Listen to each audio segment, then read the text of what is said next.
So here we go as we get ready. Stevie, Hannah, this is going to be very interesting. We've got some great action out there. And again, Hannah, 12 boats in a very tight track. A really tight track, and with the wind speed being up so much from yesterday, it's going to feel very different on board. Under 60 seconds, and now the dance begins here on the Hudson as they get themselves into position, into the start box. Well, yeah, crucial times now, and we saw yesterday teams were struggling in this pre-start. So first race of the day, new wind, new course setup. It's always quite hard to get yourself lined up. Be interesting to see the team strategies. USA and Spain early to turn back. Should mean they've got a better judgment of their distance to the line, but will they be able to accelerate in? 33 seconds to go, and now the black foils towards the downwind end of the line. They look like they've got a good controlling position. They're going to be just watching out for Mubadala Brazil, and Germany making a late charge in underneath them here, defending move by the New Zealand crew. They try and block the Germans, and now they work their way up, squeezing the fleet above them. Rockwool Denmark to the left of the screen. They've got space. How can they time it from that top end of the line, though? It's going to be hard. They'll have a fast angle to Mark 1. Won't be easy to control the Rockwool Denmark boat with the foils there. Here go New Zealand. Here come Mubadala Brazil. Now it's timing, and it's a drag race from here. Brilliant start by the Spanish. Great from Denmark as well, but they're going to struggle to keep those fast foils in the water on this reach to Mark 1. The Bond flying roos are flying too high there. So as they approach mark number 1, this is fleet race number 4, and once again it is the Spanish showing everyone their tail lights. Oh, Botín and crew, what a job they've done on that first leg there. Joel Rodriguez, the flight controller, hats off to him, handling that F50 at the speed. And look how quickly the first turn comes. There'll be less wind in under the fans here, and they're going to all look to manoeuvre away early. Spain in the lead, they control it. New Zealand are blocked. Oh, they're all getting blocked. Italy control the turn. Rockwool Denmark, the British managed to find a way out there. It's so tight after Mark 1 as the teams try and avoid that light wind under the fans. Completely different day from yesterday. You can see some of the teams just struggling with that first maneuver. We're going to have to see how that plays out as we get to gate 2. So now an opportunity to catch your breath as they make their way around mark number 1. We've got 8 legs here. This is race number 4. We've got 2 more fleet races, and then only the top 3 teams will race in a winner-take-all event final. But right now, Stevie, Hannah, Spain looks to be the class of the field. Yeah, they're well out in front. The current is coming it's pulling them up, down, away from the bottom gate here. So I think there could be some extra manoeuvres on this downwind leg, and it'll be interesting to see what the crews choose to do. My guess is there's more wind to the left of our screen. A right turn early from Spain, and then to try and head that way could be good. But we're going to learn a lot. Mubadala Brazil, brilliant first downwind leg. They're up to second. Spain lead at gate 2, and it's going to be now a case of learning the course. In the shadow of Lady Liberty, they make the turn, and they are on to the next leg at gate number 2, the DP World Gate. And it's Brazil that opts for their side, and the black foils get a big dip there and a taste of Hudson water. But it is still Spain, Brazil, France, and Germany, your top 4. Oh, and New Zealand are off the foils. Lisa, you're down in the water. Which side of the course do you think's paying early on this upwind leg? Yeah, get out, board. I really like where Brazil's going. They come out, there's more pressure on this side. It's also flatter water. So they've just happened with Spain there is they weren't going to make the lay, which is why they had to do that extra maneuver. Great, interesting stuff there. As we look here, we see the wind speed there, and Lisa's point really rains out. The Oracle Cloud showing us 26 kilometers an hour for Spain. Brazil in nearly 5 kilometers an hour more wind. That could be up to, I don't know, 8 or 9 kilometers an hour more boat speed for the Brazilians right now. So there it is, lead change. Brazil with the right of way. That's going to be a massive gain to Brazil, but Spain are now heading towards that favoured side of the course. Will they make a gain late on leg 2? You can see the difference in colour on the water, just demonstrating how much pressure difference there is. The difference between the most pressure and the least pressure is going to make a huge impact on your boat speeds. First season from Mubadala Brazil and their driver Martini Grail. She's a 2-time Olympic gold medalist, 2-time world champion, the 2014 Sailor of the Year. She is at the wheel. This is the umpires. Penalty Australia. Port tack boat not keeping clear. Go behind Switzerland. Okay, that'll be interesting how much that hurts Brazil. That sounds like Tom thinks he was maybe questioning Craig Mitchell there. Had to confirm things. But it looks like a big lead for Mubadala Brazil at the moment. They're sailing the boat beautifully. Here they go. They look set up for the top gate here. Paul Goodison there calling for a straight-in right. He's no more manoeuvres for Brazil. Right turn coming up, and they're going to head off to that windier side of the course again. Beautiful upwind leg. Massive lead for the Brazilians at this point in the race. Well, the fans in the Adrenaline Lounge and on the bleachers are getting a great view right now of the world's best sailors here. This is event number 6 of the Mubadala New York Sail Grand Prix as they make the turn, and this is one of the busiest waterways in the world, and to be able to close it down to bring these boats in here, Stevie and Hannah, is amazing. But it is Brazil. Will this be the race that they get their first win in SailGP?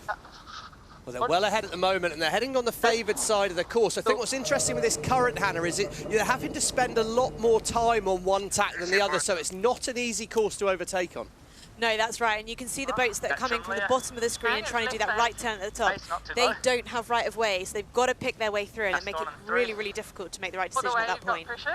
I think what will be interesting today, Todd, in this race to the final, we saw a lot of inconsistent results yesterday. Gusty, shifty breeze, very tight course. Consistency's not going to be easy today either. On to leg 4 of 6. It is still Brazil, Spain, and France 1, 2, and 3. I know we're only halfway through the season, but Canada and Great Britain are in the shot here. They were right up the leaderboard on the overall standings, and USA as well. They're struggling at the back of the pack in this race, but this could be huge for the season points here, you know. 2, 1, and turning. Even if you're not making the event final, you've got to still get a solid result if you want to make the grand final at the end of the year. Brazil, oh, favoured turn for Spain here. Spain take the left turn. It was a right turn last time that Brazil, sorry, it's the left turn where Spain are going that Brazil gained from last time. Lisa, is that now good news for Spain? Yeah, I definitely think Spain's going to more pressure, and the reason that is Governor's Island, that's creating a wind shadow on the left-hand side. So, you know, it really comes down to the geography, but it probably wasn't worth that. The other thing is, with the gusty conditions like this, the angles are changing, so the ley lines are so hard to pick. There we go, it's calling it pretty tricky to judge out on the water. We've got the event live, these are live event standings, so this would be who got to the final at the moment, and look at that, Brazil with this result, currently showing as making the final, but it's really tight. There's a lot of play here. And there's still 2 more fleet races to go today on Super Sunday, but Brazil looking very good and in position to get their first win in SailGP League history for them. So Spain sits in second. France, Stevie, who always seems to do well in big wins, they've got to be pretty happy about what they're seeing coming across at 26 kilometers an hour. Yeah, they love this. Okay, so Goodison here, Colin Martini wants to push towards the ley line. Brazil are going to try and get there in one more manoeuvre. They're just up here, one more manoeuvre, then they look for a left turn. Spain's option will be a last-minute dive inside at this final top mark, but this could be the moment for Mubadala Brazil. Yet to win a race in SailGP. Could this be the first one? Big advantage at the moment, but can Spain make a late dive in at the top mark? 2 more manoeuvres for Spain, no more manoeuvres for Brazil. Don't worry about it, it's going Ghibli now, please. No issues, it's just other than a left turn to finish. And Ghibli 10. Talked about this yesterday, Todd. We said Russell Coots called a victory for Brazil. Soothsayer, he's got it happening. SailGP CEO Russell Coots said his time was coming, and Martini Grail and company, they make the turn, and now they head for home, and they will come right in front of the Adrenaline Lounge as history will be made on the Hudson as Brazil, Mubadala Brazil with Martini Grail at the wheel, look to claim their first victory in SailGP as they come to the line, and the Emirates Woody moment for the first time goes the way of the Brazilians. Martini Grail and Mubadala Brazil win race number 4. Getting down to nose. Halfway wind sheet. How about that? Oh, what a race. Spanish bring it home second. Another solid one for them, but France in third, and New Zealand have worked their way back to fourth. This could be huge to try and get to this event final, but Mubadala Brazil, what a tricky race to make your first race win as well. It's tight in the pack, isn't it, Todd? Look, Australia, the Flying Roos, they're out the back. They've lost a lot of places on this upwind. Not sure what went wrong for Brazil, but this, sorry, for Australia, but this could be disastrous in terms of getting to the event final. Oh, Italy needed to give Switzerland space. Oh, that was sporty. Don't be surprised to see Craig Mitchell getting asked a question. I think the Italians might have just been clear. Great Britain have got the right of way here. They should be allowed room in there. There could be more protests. I see the umpires. Penalty Italy, not giving Mark room, go behind Switzerland. Oh, so that's going to be a go behind Italy. Will finish behind Switzerland on the overall there. We invert those results you can see on the left side there. It's really, really tight in at that final turning mark. So the Bonds Flying Roos come ahead of Germany, Deutsche Bank. They will get the nod there. They will hold on to that position. They got a penalty as well, Todd. They're going to lose back behind the British, I'm pretty sure. Yeah, they had to give room as well. Yep. Same room. As soon as the boat's diving on the inside, it looked pretty reckless from the British, but they were entitled to turn on the inside there. So what we can tell you for sure is that Brazil gets the win, Spain finishes in second, and France in third. And then at the end of the race, a series of comms coming from Chief Umpire Craig Mitchell, so we will have to sort out the next 4 or 5 positions. Yeah, I think that could be a feature of today. When it's this gusty and shifty, things will change quite late on, and that final turning marks most people's opportunity to make an overtake if you're going to dive in. And we now go on board Mubadala Brazil for the first time in SailGP history, and we say congratulations to Martini Grail and her team. Martini, congratulations on this great event for you and the entire squad. What does this moment mean to you and the team to win here in New York City? Just ticking boxes. We've been, you know, doing our goals now for each event, and really happy we managed with this cancellation of the Rio event to work on our, you know, all our stuff and be able to put that in practice now.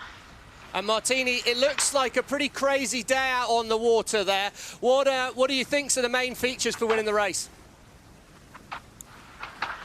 Keep it simple. Well, you keep it simple. First, keep ahead of the other, you know, competitors and finish first. And you've got Paul Goodison sat next to you. He's used to sailing simple boats like lasers, but going a bit faster out here. Goody, what was your key tactical decision for getting the overtaking on the Spanish? We had a good plan pre-start about how quickly the ley line was going to come up on the round mark 1. Did a really good job of executing the jibe, and then it was a really tough call because we marginally to lay in whether we jibe or go left turn. We wanted the left turn, so the guys did a great job of soaking in, and from there we just sailed a really nice clean race.